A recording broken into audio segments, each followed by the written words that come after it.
Hi, so I just wanted to know what your take was on, you said with education to fire the bad teachers. What's your definition of bad teachers? Great question. So how many people here think you've had at least one teacher that deserves to be fired? Everyone raises their hand always. So the question is, how do you find them, right? So I got this question asked a lot. Here's the interesting thing. So when President Obama was running for president in 2008, one of his big things, he said it over 40 times, was that we need to have a system that rewards good teachers and fires bad ones. But the question is always, how do you find the bad ones? So is it test scores? Probably not. Is it, peer evaluation? The best metric is you have teachers grade teachers and you have parental input. Here's the thing. You know the really, really bad teachers. Those have got to go. I had teachers earning $150,000 a year, barely showing up for class, teaching gym, doing nothing, being completely lazy. They're a drain on the school budget.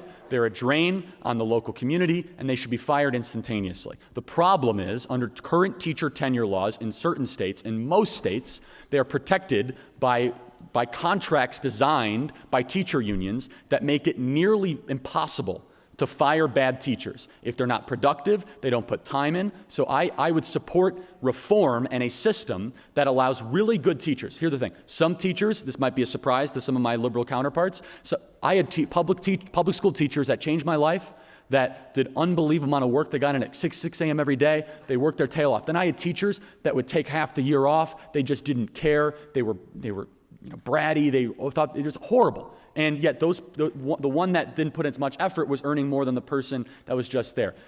That is not the way that we should reward, I believe, teachers in this country. Teachers are modern day heroes. I'm very, very pro-teacher, very anti-teacher union. So I think that's the big distinction. So. What about professors? Professors? Yeah, like college, at the college level. I believe this similar thing. I think that we currently have a system that rewards professors that want to write their book and sell it back to their class. I think that's it's a fair point.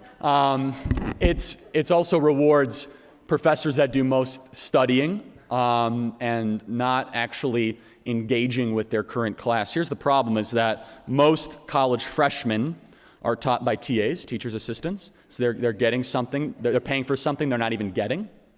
I think measuring value in a professor should be different than that of a teacher, but here's the big difference, is that public school teachers in K through 12 education have to be held to a different standard than professors. It just has to be. There's more K through 12 teachers than there are professors, a lot more, almost 10-to-1 ratio.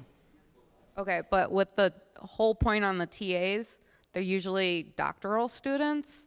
Yes. That are turning into professors. So why is that how are the TAs supposed to Because when you start to have class sizes that are 500 people and plus, when you have TAs that are not yet masters on the subject that you're paying a pretty penny on, that deserves question. Because you are going to college to learn from subject matter experts in an environment where you can dive deep into that particular topic, so on and so forth. So if I'm paying, or I'm being forced to pay, $800 for this sociology class or human studies class, and I'm getting taught by a TA with 800 people in a lecture hall this big, that there's something I think wrong with that.